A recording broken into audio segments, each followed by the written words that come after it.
парке культуры и отдыха Якутска открыли фестиваль художественной резьбы по дереву «Лесная сказка». Конкурсы проводят уже в третий раз. В этом году участие принимают 13 мастеров прикладного искусства из Якутска, Намского, Мегино-Кангаласского и Усть-Алданского районов. Это специалисты по дереву и льду международного уровня. Сюжет Александра Зубехина. Каждый участник получает по 2 бревна, каждый длиной 2 метра. Материал лиственница. Участникам нужно изготовить красивые скамейки с помощью любых инструментов. Егор Степанов преподает прикладное искусство в художественной школе. Для него дерево относительно новый материал.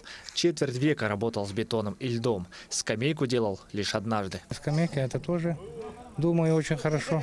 Мне очень даже интересно будет, я так думаю.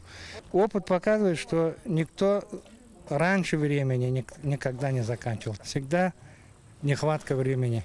Всегда бывает. Так что на это погода хорошая. Будем работать. Рассчитываем на 3 дня.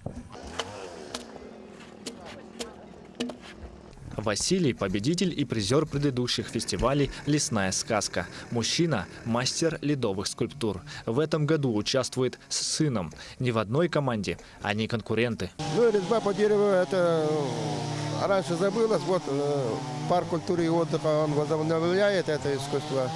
Это нас очень радует. И мы хотим еще такие конкурсы побольше были. Еще собираемся там в Лукоморье поехать и посмотрим.